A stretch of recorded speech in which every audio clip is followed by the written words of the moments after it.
Number 12, Clare Curran. Mr Speaker, my question is to the Minister of Transport. Does he stand by his statement that for New Zealand train builders, quote, there will be lots of work for these guys, there's no doubt about that? The Honourable Stephen Joyce. Mr Speaker, as I said in answer to an earlier question on the same quote, yes, and in particular the full quote, which I'll abridge slightly for the Speaker.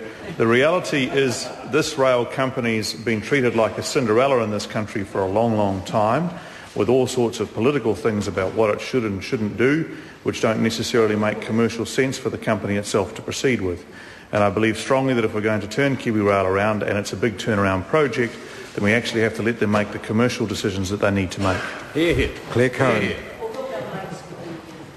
Why is it a good idea to take a whole-of-economy approach to agricultural irrigation or to the making of movies such as Avatar, but not a good idea to take a whole-of-economy approach when it comes to capital purchasing and rail? The Honourable Stephen Joyce. Mr Speaker, we do take a whole-of-economy approach when issues of trade and investment and decisions about what organisations should do, and in fact the previous government did as well, as we know, because the previous government allowed for the one big train contract to occur when they were in government, which was the Mātangi trains, to be let to Korea, which was a sensible decision. And of course it's no longer a sensible decision because they're in opposition, and therefore I suspect they're just playing politics with this. Point of order, Mr Speaker. Point of order, Clare Curran. I asked a specific question about why why it's not a good idea to take a whole-of-economy approach to capital purchasing and rail, and all he did was speak about the previous government. Well, no, he actually said that. If I heard him correctly, I think he said the government did take a whole-of-economy approach.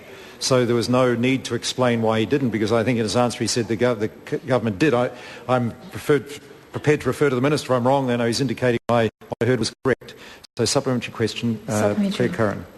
How does he reconcile his statement today that KiwiRail must be able to operate without political interference with the repeated remarks of KiwiRail Chief Executive Jim Quinn that he has taken a narrow commercial approach because, quote, that is government policy?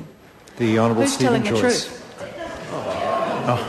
Mr Speaker, the point I think I need to make to the member is that she is suggesting that KiwiRail, it's actually her that's suggesting to take a political approach, because she's suggesting that KiwiRail take a view which we do not require of any other company in this country.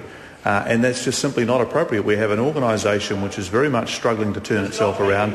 We have to give it every opportunity to succeed and to make the right commercial decisions to allow it to succeed. Supplementary. Supplementary question, Clare Curran. If he's so keen to see New Zealand's rail system run at a profit, can he confirm that our roads do? The Honourable Stephen Joyce. Mr Speaker, I can confirm two things. Firstly, that I want KiwiRail to be successful, and I would have thought that the member would want KiwiRail to be successful as well, and it's crucially important for this country that we take the very big investment that was made by the previous government when it overpaid for KiwiRail and make it successful. And in terms of the roads, yes, so in fact, so much so that they actually work on a pay-as-you-go system, and it would be a great and wonderful thing if other aspects of the transport system also ran as a pay-as-you-go basis, which of course it doesn't. And that brings to a close questions for oral answer. I call on Government Order of the Day number 1. Appropriation 2000.